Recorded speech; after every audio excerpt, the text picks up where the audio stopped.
হলো বাবা মা সন্তানকে কতটুকু শাসন করতে পারবেন, শাসনের সীমা কতটুকু, বাবা মা কী কী বিষয়ে শাসন করার অধিকার রাখেন, বাবা মা শাসন করলে সন্তানের করণীয় কী। আমি 2 সন্তানের পিতা, সন্তান লালন পালনের বিষয়ে আমাকে দিক নির্দেশনা দিবেন অনুগ্রহ করে। মাশাআল্লাহ, চমৎকার অনেকগুলো প্রশ্ন এখানে চলে এসেছে এবং এই ঘটনা আমারও চোখে পড়েছে। অন্য 10 জনের মতো আমি বিচলিত হয়েছি এবং ব্যথিত হয়েছি। আমরা কোথায় যাচ্ছি? পশ্চিমা সভ্যতার কালো থাবা আমাদের সমাজকে দিন দিন গ্রাস করছে এবং আমাদেরকে ধ্বংসের দ্বারপ্রান্তে নিয়ে যাচ্ছে। সন্তান তার বাবা মার বিরুদ্ধে নালিশ করেছে শুধু শাসন করার অজুহাতে। সন্তান ফিজিক্যালি কোনো টর্চার্ড হয়েছে, সে বড় ধরনের কোনো ক্ষতিগ্রস্ত হয়েছে, এমন কোনো কিছু দেখা গেল না। অন্তত যেই সংবাদ সম্মেলন বা সাংবাদিকদের সামনে তার যে কথোপকথন, সেখান থেকে সেরকম কিছু আমি যেটুকু শুনেছি তাতে বোঝা যায়নি। অবশ্য বিস্তারিত কথা শুনলে আরও হয়তো ডিটেল জানা যাবে। তারপরও সন্তান হয়ে বাবা মার শাসনের বিরুদ্ধে অবস্থান গ্রহণ করা, এই ঘটনা আমাদেরকে স্মরণ করিয়ে দেয় আরেক ইংলিশ মিডিয়ামের শিক্ষার্থী ঐশীর ব্যাপারে।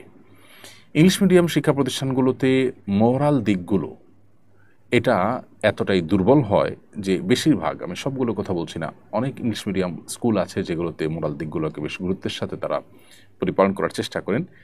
বাকি বেশিরভাগ শিক্ষা প্রতিষ্ঠানগুলো, অবশ্য ইংলিশ মিডিয়াম শুধু কেন বলছি, অন্য জেনারেল শিক্ষা প্রতিষ্ঠানগুলোতেও আজকাল নীতি নৈতিকতার দিকগুলো এবং ধর্মীয় শিক্ষা এটার ঘাটতির ফলশ্রুতিতে আমাদের নৈতিক অবক্ষয় চরমে পৌঁছেছে।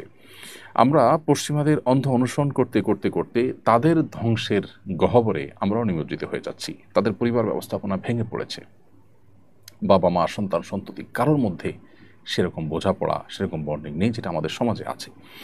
অতএব আমরা তাদের অনুকরণের এই পথ যদি পরিহার না করি, আমরা যদি আমাদের নিজস্ব কৃষ্টি, আমাদের নিজস্ব কালচার আছে এবং আমাদের কৃষ্টি কালচার এটাই আমাদের স্বকীয়তা, এটাই আমাদের আত্মপরিচয়ের জায়গা, সেটাকে যদি আমরা ধারণ না করে তাদের মধ্যে হারিয়ে যাই, তাহলে সেক্ষেত্রে আমাদের ধ্বংস অনিবার্য হবে এবং তারা যেভাবে শেষ হয়ে গেছে, তাদের পরিবার ব্যবস্থা যেভাবে শেষ হয়ে গেছে, আমরা সেভাবে শেষ হয়ে যাব। এই জায়গাটাতে আমাদের বিশেষভাবে অ্যাড্রেস করা দরকার বলি আমি মনে করি। এই ঘটনা আমাদের সেই বিষয়টাকে আবারও স্মরণ করিয়ে দেয়।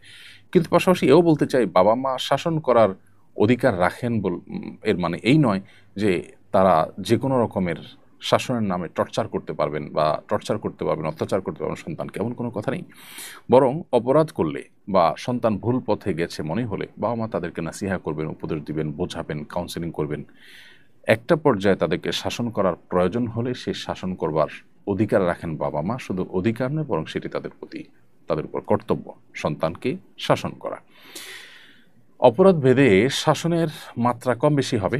সেটি কখনো মৃদু বকাঝকার মধ্যে সীমাবদ্ধ থাকতে পারে, মৃদু তিরস্কারের মধ্যে সীমাবদ্ধ থাকতে পারে, কখনো কখনো সেটি প্রহার পর্যন্ত গড়াতে পারে। ইসলাম শরিয়া দৃষ্টিকোণ থেকে সেটিও অনুমোদিত। তবে সে প্রহার সন্তানকে ব্যথা দেওয়া বা সন্তানকে অত্যাচার করবার উদ্দেশ্য হবে না, সেটি হবে নিছকই তাকে শাসন করবার জন্য।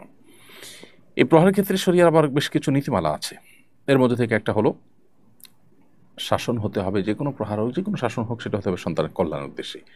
বাবা মা ক্ষুব্ধ হয়ে, রাগান্বিত হয়ে তাদের ক্ষোভকে চরিতার্থ করবার জন্য যদি সন্তানকে শাসন করেন, তাদের গায়ে হাত তোলেন, সেটা জুলুমের পর্যায়ে যায় এবং আল্লাহর কাছে তার জন্য জবাবদিহি করা লাগতে পারে তাদের। এমনভাবে শাসন করা যাবে না যার ফলে চামড়ায় কোনো দাগ পড়ে যায়, রক্ত বের হয়, আঘাতপ্রাপ্ত হয়ে চরম অবস্থায় তৈরি হয়। এরকম কোনো প্রহারের অনুমোদন ইসলাম দেয় না। জাস্ট এটা সন্তানকে ভয় দেখার জন্য, সতর্ক করবার জন্য করতে ইসলাম বলেছে। এছাড়া চেহারা এবং স্পর্শকাতর জায়গায় কোনো আঘাত করা কারোর জন্য ইসলাম অনুমোদন করেনি। অথবা এই মূলনীতিগুলো মাথায় রেখে আপনি আপনার সন্তানকে শাসন করতে পারবেন। পশ্চিমা সভ্যতা বলে না, কোনো শাসন করা যাবে না, বাচ্চাকে কিচ্ছু বলা যাবে না। এই বস্তা পচা সস্তা চিন্তাধারা তাদেরকে কোথায় নিয়ে পৌঁছেছে সেটা আমরা জানি।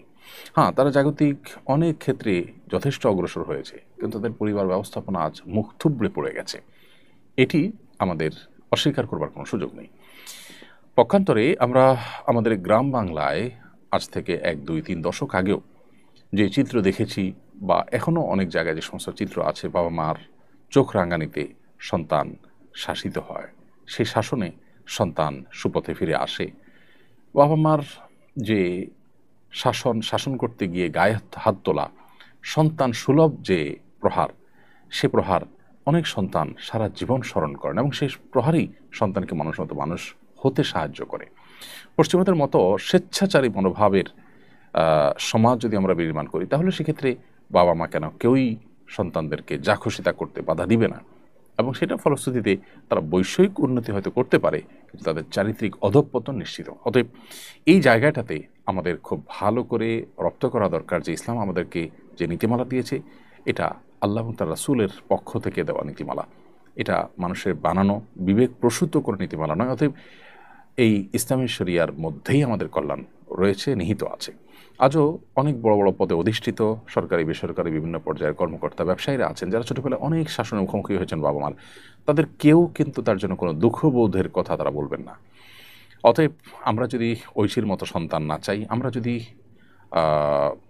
সন্তানের জন্য বাবা মার চোখের পানি পড়ার মতো বেদনাদায়ক অধ্যায় না চাই, তাহলে আমাদেরকে ইসলামী শাসনার্থে ইসলামী শাসন, ইসলামী বিচার বিশ্লেষণ, ইসলামী বিধিবিধানের পথে আমাদেরকে ফিরে আসতে হবে।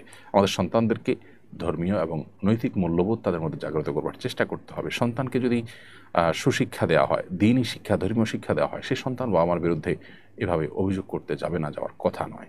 তবে খোলাসা কথা হলো, বাবা মাও শাসন করতে গিয়ে সীমা ছাড়িয়ে চলে যাবেন না। এমনকি বকাঝকা করতে গিয়েও সন্তানের মানসিকতা, সেটাকে লক্ষ্য রাখা, তার কোনো টর্চার হচ্ছে কিনা, সে কতটা নিতে পারবে, সব সন্তান একরকম হয় না, ভেঙে পড়বে কিনা, এ বিষয়গুলো মাথা রাখা দরকার। অতএব বাস্তবতা বিবেচনা না করে বাবা মা শাসনের নাম করে যদি এমন কিছু করেন যা সন্তানকে ক্ষতিগ্রস্ত করে, তাহলে সেটা অবশ্যই নাজায়েজ হবে, অনুচিত হবে।